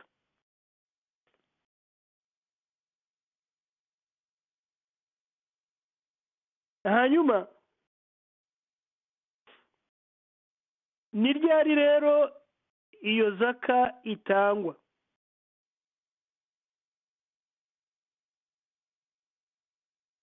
Bavuze ko iyo zaka itangwa iyo yamaze umwaka. Nuvuga ko uwo mutungo hagati y'iriya mitungo twavuze irimo zahabu na feza n'amafaranga, irimo amatungo, irimo ibiva mu nda y'isi, irimo ibyacurujwe. Nuvuga ko ayo mafaranga muri rusange, nubwo hashobora kuboneka andi mategeko agenda agira icyo ahindura, ariko muri rusange nuvuga ko ibyo bintu bigomba kugera kuri rwa rwego rwa nisabu yemewe n'amategeko, hanyuma nanone bikaba bimaze umwaka muzima.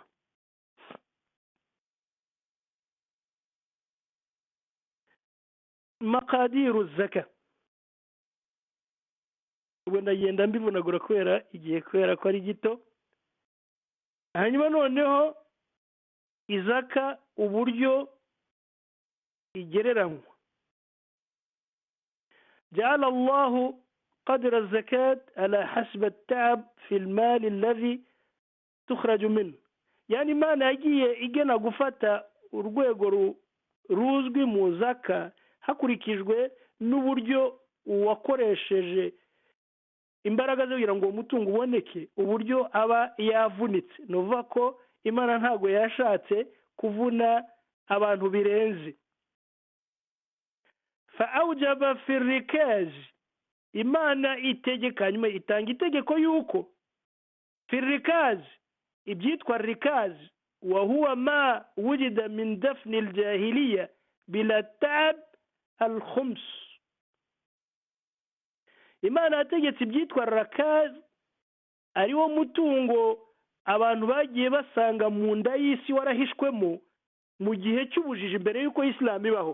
ni ukuvuga ko mbere y'uko isilamu ibaho hari abantu b'injiji bagiye bagira ubutunzi bwinshi ariko bahambye mu isi mu nda y'isi. ni ukuvuga ko rero aho uzajya hose ukabona uwo mutungo utari uwawe ukawusanga mu nda y'isi,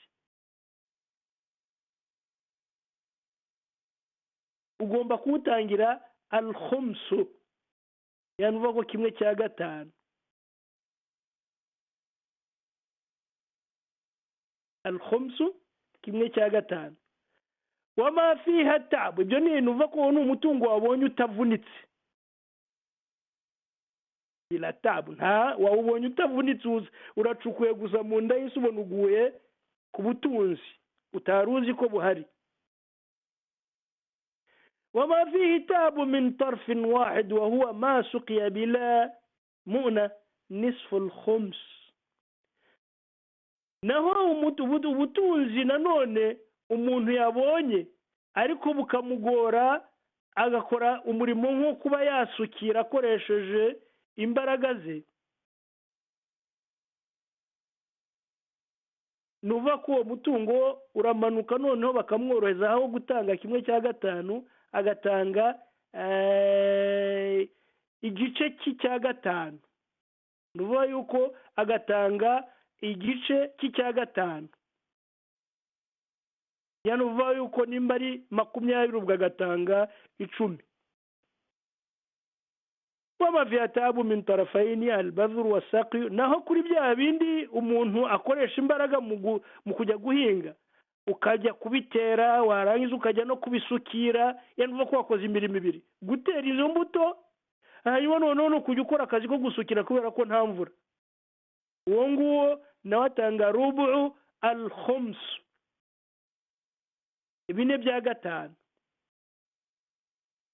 atanga 4/5 ayi nisfu al-ashara, ubwo nuvuga ko ni 5/10.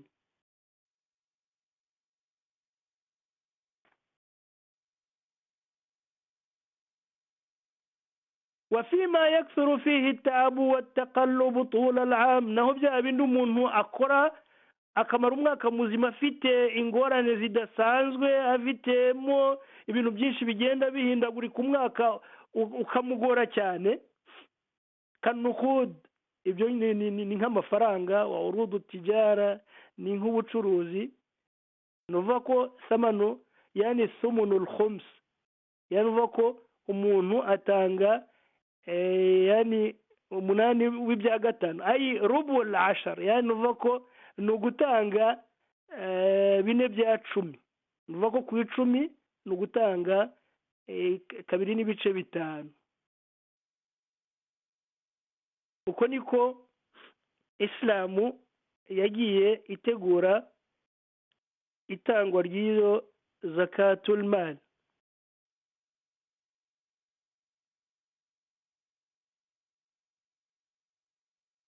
ese noneho hari ikibazo bibaza, hal tajibu zakatu ala man alayhi dayn, ese umuntu ufite umwenda akwiye gutanga izaka? azakatu wajibatun mutlaqa, yani uvuga ko izaka ni ngombwa bidafite limit. walau kana almuzakki alayhi dayn, niyo yaba ushinzwe gutanga iyo zaka hari irindi deni afite. yanqusu nisabu illa daynan wajaba qabla hululu zakat, ntabwo iryo deni rigomba kugabanya nisabu yagomba gutanga keretse iyo ari ideni ryabayeho mbere y'uko umutungo we umara umwaka ngo tuwubarurire. fayajibu adau, yani uvuga ko agomba kwishyura ideni, thumma yuzaki ma baqiya ba'dahu, hanyuma noneho umutungo usigaye akaba ari bwo dukuramo izaka. yani uvuga ko umuntu ufite ideni akaba yari arifite mbere y'uko umutungo we ugera igihe cyo gutangirwa izaka, nuva yuko igihe cyo gutanga izaka kigeze, ideni niryo rihabwa priority, niryo ribanza rikishyurwa, hanyuma umutungo usigaye akaba ari ubarurwa ugakurwamo zakatul mal.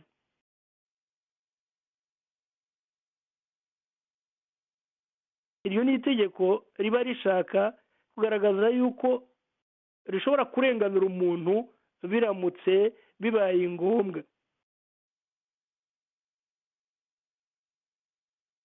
Hanyuma noneho turebe kimwe kimwe nk'uko twatangiye tuvuga ibintu bine ari wo mutungo ukurwamo izaka. Hukumu zakatu zahabu wal fidda, itegeko rigenga noneho izaka irebana na zahabu na fedha. Tajibu zakatu fi zahabu wal fidda sawa'u kana nuqudan aw huliyan aw tibran idha balagha an-nisab wa hala ilayhi al-hawl. Nuvako zahabu igomba gutangirwa izaka yaba ari amafaranga akoretse muri zahabu kuko abaho, yaba ari imitako ikoretse muri zahabu abagore bambara birimo amasheni n'ibisa nabyo, cyangwa se yaba ari zahabu ikiri kibumbe itarashongeshwa. Nuvuga ko iyo bigeze kuri nisabu, kuri ya magarama yagenwe, hanyuma bikamara n'umwaka, bigomba gutangirwa izaka. Ibyo tubibona muri Qur'an aho Imana igira iti muri suratu Tauba aya 34, والذين يكنزون الذهب والفضة ولا ينفقونها في سبيل الله. Imana irimo iha attention abantu bajya gusarura zahabu, babona zahabu hanyuma na feza bakananirwa kubitanga mu nzira y'Imana ngo bagire icyo babitangaho. Imana ibabwira yuko bafite ibihano bikomeye.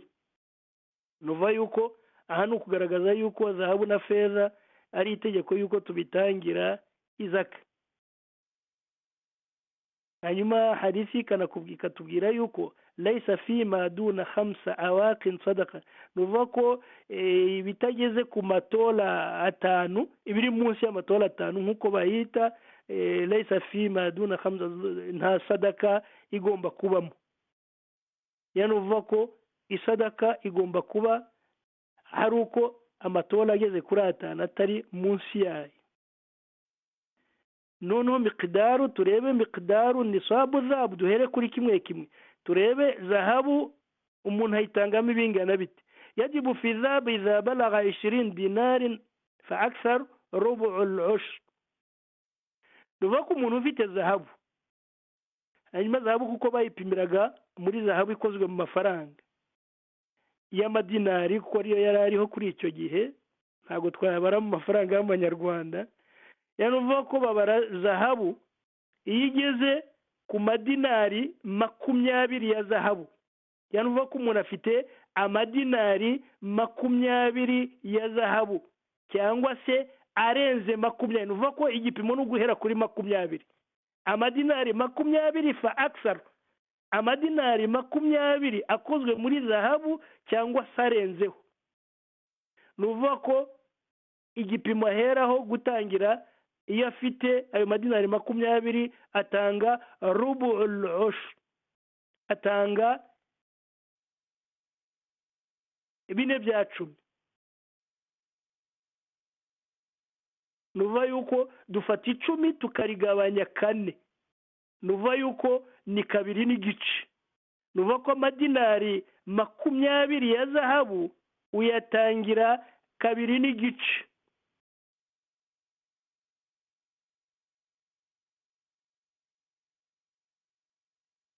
Nuvuga ko rero idinari rimwe rya zahabu uburemere bwaryo yazinu bil mizani al muasir, upimye kuri iyi mizani y'ubu ngubu, nuvuga ko idinari rimwe ringana na garama 4.25. Iyi mizani y'ubu ngubu dupimisha kugira ngo tumenye izo dinari 20 bashaka kuva. Nuvuga ko idinari rimwe rya zahabu uburemere bwaryo ku muzani w'uyu munsi dupimiraho za zahabu, idinari rimwe ringana n'amagarama 4.25. Ubwo abazi ibyo gupima imizani baramenya ibyo ari byo. Naho amadinari 20 rero yo uyapimye ku munzani w'ubu ngubu tusawi bil wazn, yani ruva kwangana n'uburemere bwa 85 ni amagarama 85 mina zahabu. ruva ko rero umubare shingiro w'ibanze ku bantu badafite amadinari ya zahabu zabo tuziramutse tuzipimye tugendera kuri iki gipimo. nuva yuko kugira ngo tumusabe gutanga zakatul mali ya zahabu ye nuko tuyishyira ku muzani tugasanga iyo zahabu ye ingana n'amagarama 85.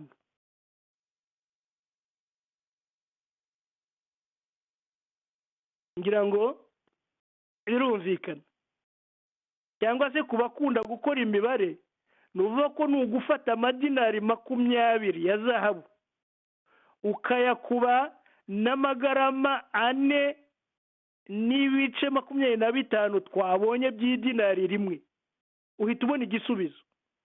ufashe 20 ariyo madinari ya zahabu ugakuba ni igarama z'idinari rimwe ariyo 4 n'ibice 25 igarama, igisubizo ubona uhita ubona amagarama 85. abafite ikaramu ubwo mubikoze imbere yanyu mwabibona.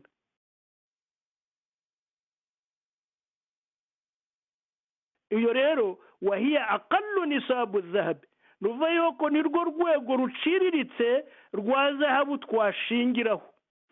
nuva ko ntago twajya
شيخ uratwumva? nari yacitse. Naam, yego turakumva. ariko ndabona amasaha amaze kuba menshi nkomeze cyangwa naam sheikh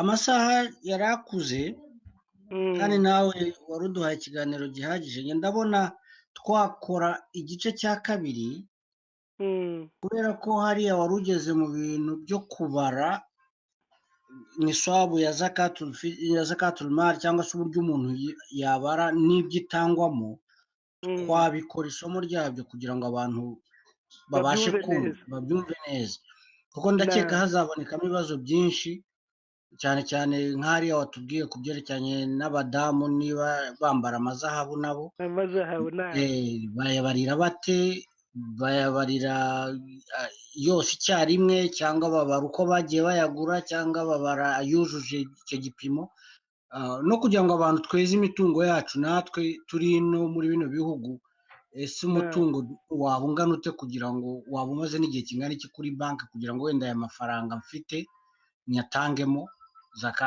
zakatul mal n'ibindi bijyanye nayo inshallah ndumva twagira kuko iri somo tuyarikodinga turi mu bishyiraho hari abantu baribone hanyuma noneho twapanga tukagira igice cya kabiri kijyanye noneho na zakati ibipimo bya zakatul mal ndetse ariko bikazajyana n'amatariki yawe watubonera inshallah reka ngaragaze ko duhagarariye hano reka nkureho abantu kuri mute niba hari ababa bafite ikibazo wenda babaza ku isomo wari umaze kuduha nyine kugira ngo tubereke ko ariho duhagarariye tubumve nawe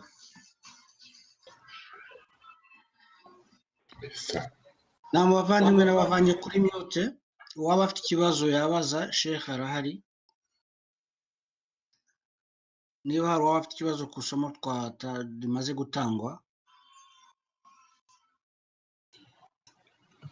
Assalamu alaikum warahmatullah. Wa alaikum salam warahmatullahi wabarakatuh.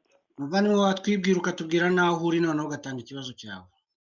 Ni famille dufatanya Isa turi muri Finland. Ikibazo nashaka kubaza shehe ni ikijyanye n'ibi bihugu tubamo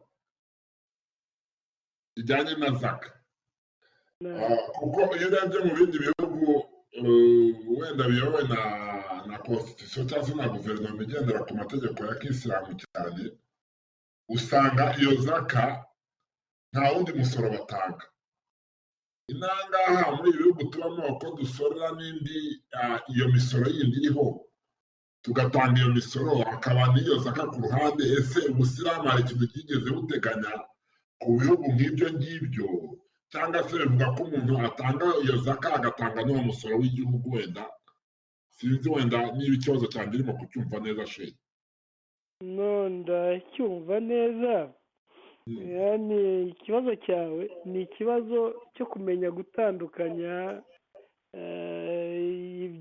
iby'Imana n'iby'abayobozi kuko mbere kera amategeko nk'aya yazaga hari ibyo bitaga imara ubuyobozi bwa kisilamu akaba ari bwo bujera ibikorwa by'ikusanya ry'izaka nk'iyi bivuga ko rero umuntu nubwo yaba atanga imisoro ya leta iyo ni imisoro ya leta nyine ibijyanye no gutunganya ibyo leta igukorera ni ukuvuga ko ni ugusorera imihanda kugira ngo itunganywe ni ugusora kugira ngo amashuri bayakore neza abana bashobore kwiga ni ugusora kugira ngo bubake amavuriro neza ushobore kuvurwa ibyo ni ukuvuga yuko ubibonera inyishyu yabyo hano kuri iyi si ariko noneho ukaba ufite indi devuwari y'ibyasagutse ku byo bamaze kugukuraho kuri iyo finansi y'isi noneho ukajya muri finansi y'Imana ukamenya yuko Imana ifite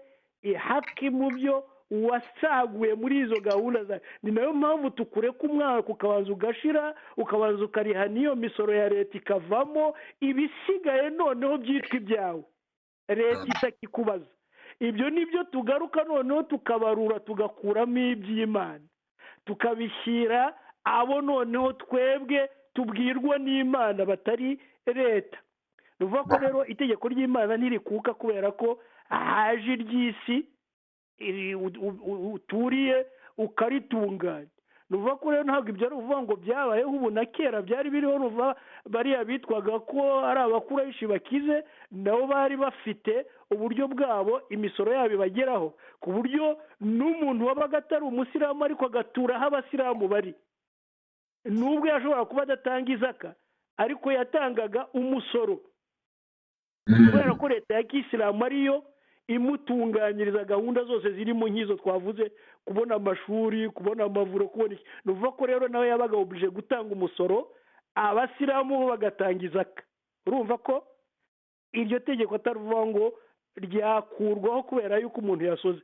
Bariya basoraga kubera ko atari abasilamu bagatanga umusoro kubera ko bitwaga halozima, hanyuma noneho abasilamu bagatanga zakatul mal. Noneho natwe rero hano tuba tubaye nk'abo ngabo, dutanga umusoro w'aba bantu kubera ko atari abasilamu, hanyuma twarangiza umutungo usigaye tukagaruka noneho tukajya imbere ya nyir'ubwite nawe tugatanga umusoro we wagenwe n'amategeko ya Korani hagati. Nuvuga ko rero icyo cy'Iburayi si ukuvuga ngo Isilamu ifite icyo yakigennyeho, ntago gihindura itegeko ry'Imana.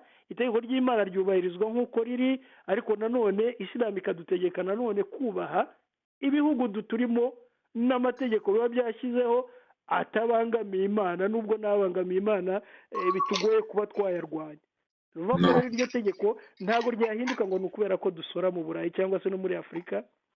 Ni itegeko ririho no mu Barabu, buriya uko babona bagira imisoro yabo y'umwaka bagasorera leta bisanzwe muri gahunda, ariko noneho na zakatul mali bakamenya ko igomba kubaho, kuko ibyo bintu bibiri basepara ibirebana na politike n'ibirebana n'idini. Ibirebana n'idini bigakorwa n'abanyedini, hanyuma ayo mafaranga agashakishwa akajya gukora imishinga y'idini.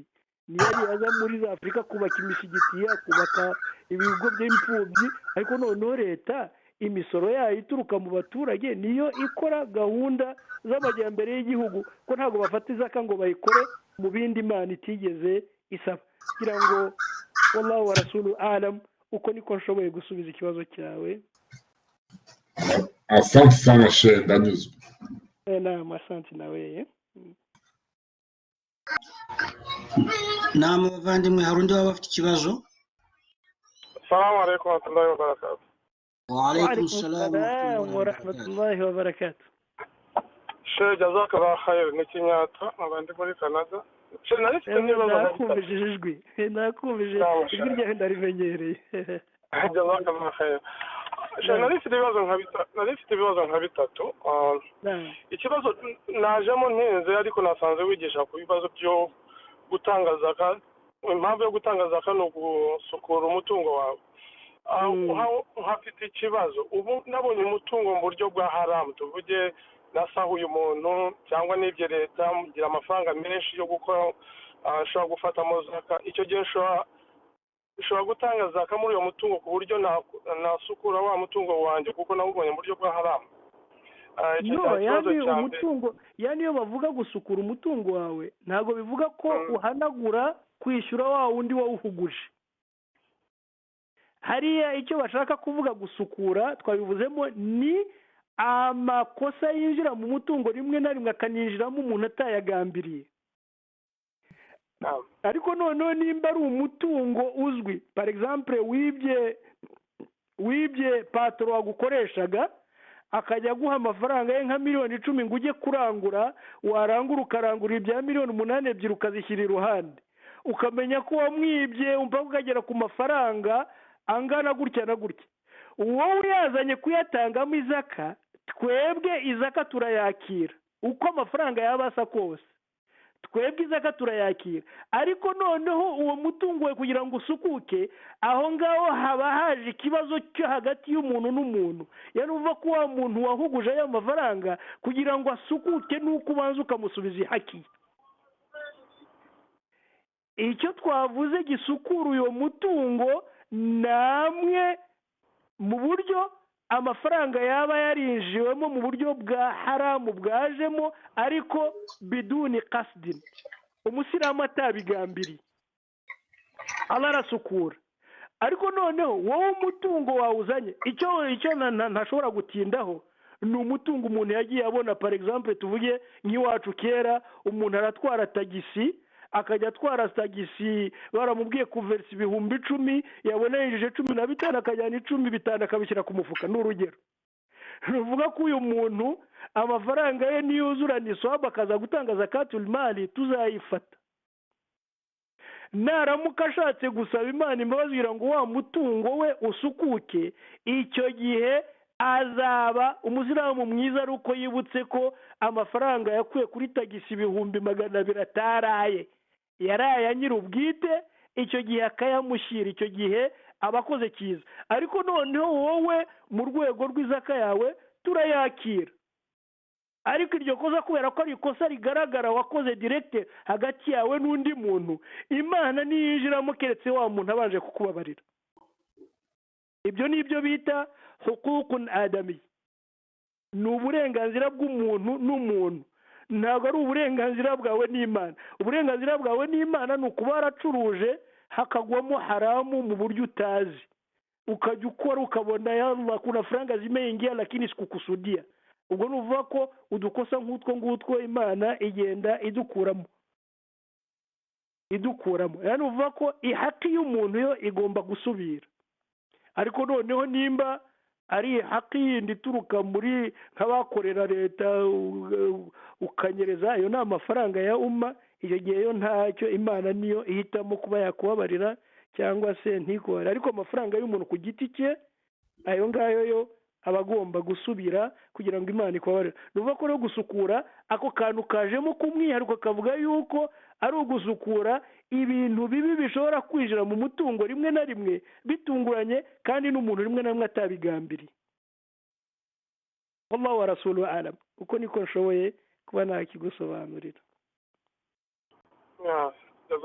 birasobanutse ikibazo cya kabiri ni ikijyanye na abana hari ahantu wavuze yuko tuvuge umubyeyi yapfuye agasiga abana batarageza imyaka y'ubwenge akabasigira umutungo uyu mutungo ntabwo barageza igihe cy'ubwenge ngo batange zaka akaba yarapfuye ataratanze zakatul mali ubuyobozi bwahise bwemerewe gufata muri uyo mutungo gukora zakatul mali abana batarageza igihe no yani nuvuga yuko Islamu yateganyije yuko umuntu wapfuye agasiga abana agasiga n'umutungo bagomba kugira kafirun yani umuntu uhagarariye wa mutungo uwo muntu rero uhagarariye wa mutungo aba ari umuhagarariza ariko udafata ibyemezo usibye yuko mu kurya no kugira gute afite uburenganzira bwo gukoramo kugira ngo ahahe baryewe n'abo bana ariko atakabije nuvuga ko rero wa mutungo iyo b'abana bamaze gukura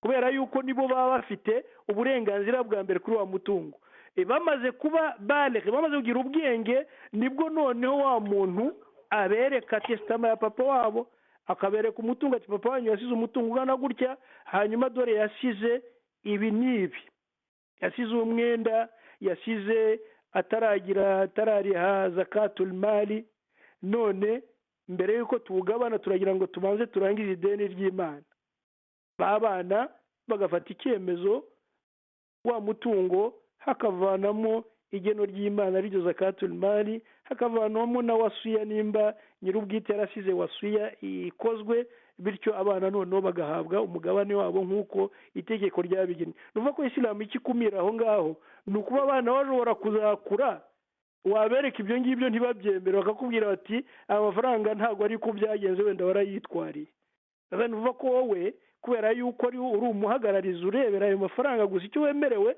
icyo isheri igaragara yeme ni uko umuntu ashobora gukuramo make make abana bakarya ariko bil ma'ruf nta gusesagura kwa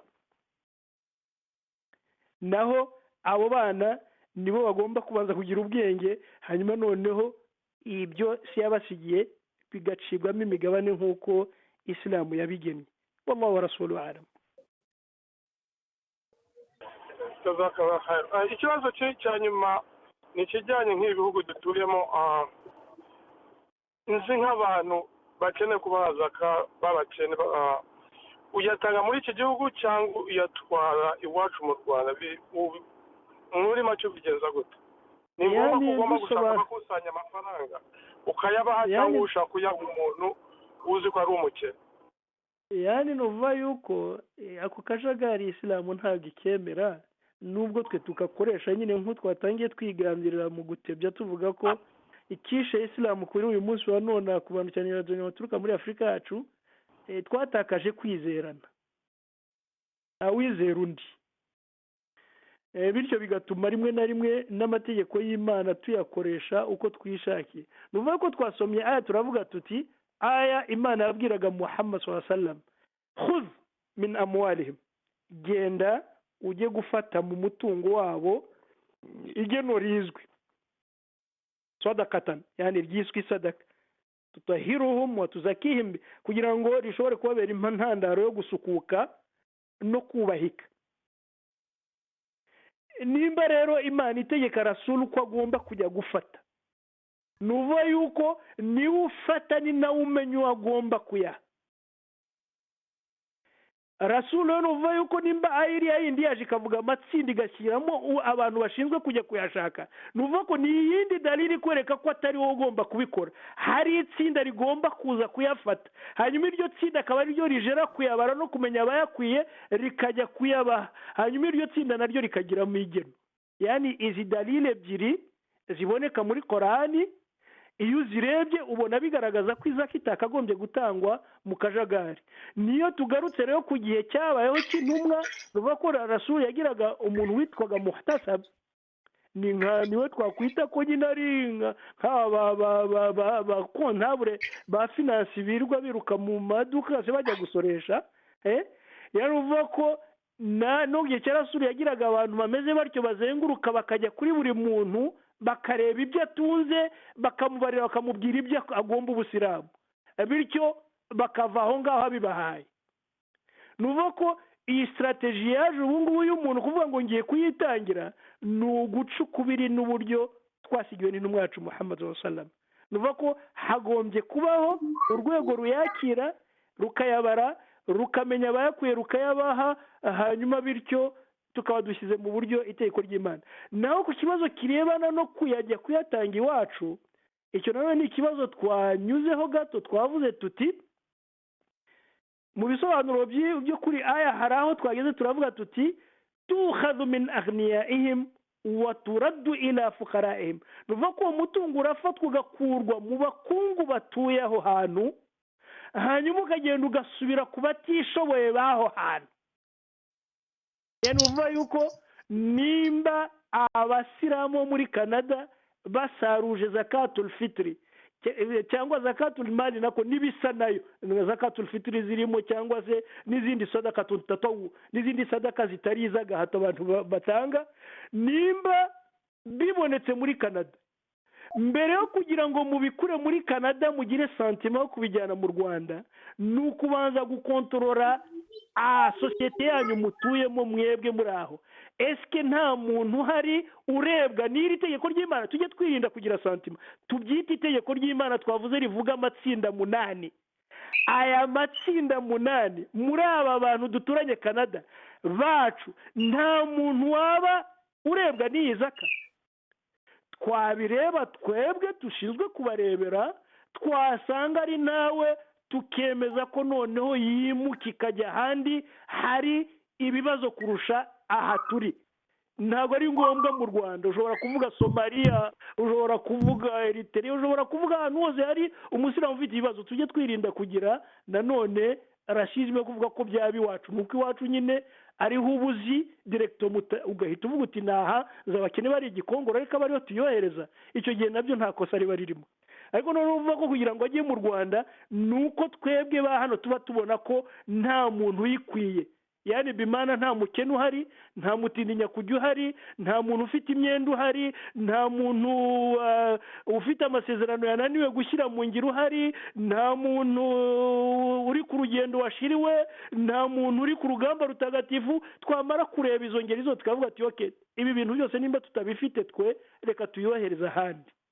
Nuko nguko itegeko rigomba gukorwa nta santima irimo. Uvuga yuko imana iyo yategetse makana li mu'minin wala mu'mina ntabwo umwemera w'umugabo cyangwa w'umugore iza qada Allahu wa rasulahu amran an yakuna lahum al-khiyara ntabwo imana yashyiraho itegeko ngo hanyuma bongere bahindukire bajye kugira ubushake bwo kubikora mu bundi buryo bo bishakiye keretse iza addat ad-darura ila dhalik haramutse habayeho impamvu idasanzwe idusaba ibyo nkuko tujya tubigeza gafata zakatul fitri tukayeza hariya kubera ko bari abakennye kuturusha bitavuga ko hano hatari abantu bayakeneyeho MTP ariko noneho ibibazo byabo bikemutse neza kurusha ibyahari abahariya tukabona ko ari bo bakwiye wallahu rasulu a'lam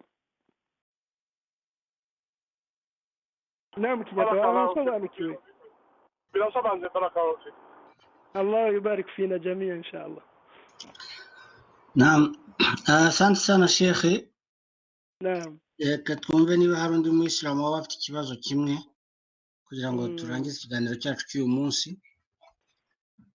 bavandimwe b'abayisilamu hari undi waba afite ikibazo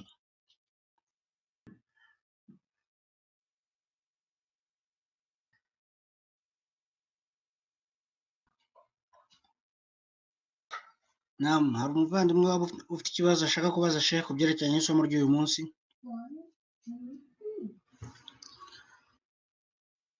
Assalamu alaikum. wa alaikum assalam wa rahmatullah urongeye usubira kuri mute bwana Ahmed Muranyumva noneho? ubu turakumva Naam shehe nashaka kubaza hari ukuntu umuntu wenda bitewe n'impamvu nyinshi habashize nk'igihe kinini atarigeze yitabira gutanga zakatul mali wenda tubare hashize nk'imyaka kuva umuntu yamenya ubwenge wagize igihe cyo kwitanga umaze kuba ingimbi ukora n'iki ukaba utarigeze uyitanga ubu ngubu ufashe icyemezo cyo kwitanga waba rute iyo myaka yashize ko numva byari ngombwa ko wagombaga kuba warayitanze bitewe n'umutungo umuntu yinjizaga icyo gihe byagenda gute wabyitwaramo ubu ngubu murakoze nuva yuko tukubarurira dukurikije aho nyine usobanukiwe iryo tegeko nimba ubu ngubu aribwo tubisobanuye ukamenya yuko zakatul mali igomba gutangwa nuva yuko tukubarurira dukurikije iki gihe cy'uyu munsi amafaranga ufite uyu mwaka naho ibyahise nuva yuko imana ntibikubaraho kuko wari utarasobanukirwa neza iyo zaka izaka tukubarira dukurikije ubu ngubu kuko aribwo uyisobanukiwe kuko hari abantu benshi muri isilamu bazi gusari no gufunga ibindi byose batajya bitaho gushaka kubimenya nabyo nubwo ari ikosa ruvara kubera ko nta bumenyi wari uyifitiye ubu ngubu akaba aribwo umenye izaka n'uburyo itangwa n'akamaro kayo mu buzima bwawe bwa buri munsi ubwo icyo gihe tukubarurira dukurikije amafaranga y'uyu mwaka umaranye umwaka muzima niyo tubaraho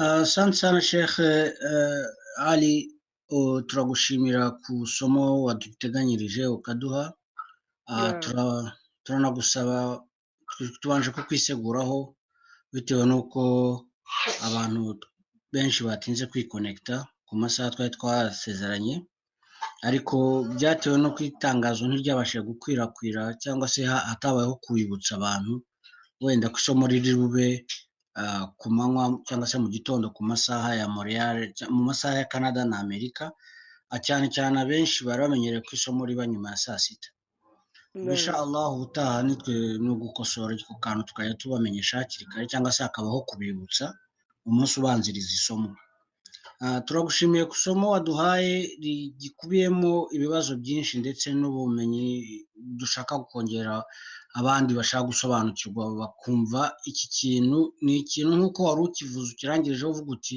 umusilamu umwe abasilamu benshi barafunga bagasari bakumva ko ibibazo babirangije ntibashaka ubumenyi ku byerekeranye n'izindi inkingi ebyiri ziba zisigaye inkingi yo kujya impaka n'inkingi ya zakatul mal kuko iya mbere baba bayujuje igihe baba abasilamu ariyo gutora shahada ubwo inshallah turagusaba ko waduha irindi somo cyane cyane ku byerekeranye n'ibipimo ndetse no gusobanukirwa iyi mitungo iyo ariyo kuri iriya mitungo watubwiye harimo ibibazo no kubyandika nkazabikugezaho uburyo aho wadusobanuriraga nk'uko umuntu ashaka umutungo munsi y'ubutaka cyangwa se abanje gusukira cyangwa se ucukuye ukagwa ku mutungo. Mfite kuba ngiye kubaka inzu ngacukura ngasanga hari umutungo wari wihishe munsi y'ubwo butaka, ariko nanone mfite kuba akazi kanjye ari ugucukura nshaka umutungo. Abo bantu babiri babarirwa kimwe. Ibyo ni ibibazo inshallah ntabwo ngusaba kubisubiza uyu munsi, ahubwo ndabikwandikira, nari nagiye mbyandika, noneho ukazagarukaho ku isomo ry'ubutaha kugira ngo tubashe kubisobanukirwa neza. Twagusaba ko wadusomera iduwa inshallah, noneho nitumara kuvugana ku matariki tuzongera tubimenyesha abasilamu baboneke hakiri kare, noneho tuganire ku mutungo ya zakatul mal. آمين. الله الفاتحة. آمين. بسم الله الرحمن الرحيم. الحمد لله رب العالمين الرحمن الرحيم مالك يوم الدين إياك نستعين آمين. اللهم لا تدع لنا في مقامنا هذا ذنبا إلا غفرته، ولا هما إلا فرجته، ولا دينا إلا قضيته، ولا مريضا إلا شفيته، ولا مبتليا إلا عفيته، ولا ضالا إلا هديته، ولا باغيا إلا قطعته، ولا ميتا إلا رحمته، ولا عدوا إلا خذلته، ولا عسيرا إلا يسرته، ولا عيبا إلا سترته، ولا حاجة من حوائج الدنيا والآخرة هي لك الرضا ولنا فيها صلاح إلا أعنتنا على قضائها برحمتك يا أرحم الراحمين. اللهم انقلنا جميعا من ضيق اللحود ومراتع الدود إلى جنات الخلود في سدر مخضود وطلح منضود وظل ممدود.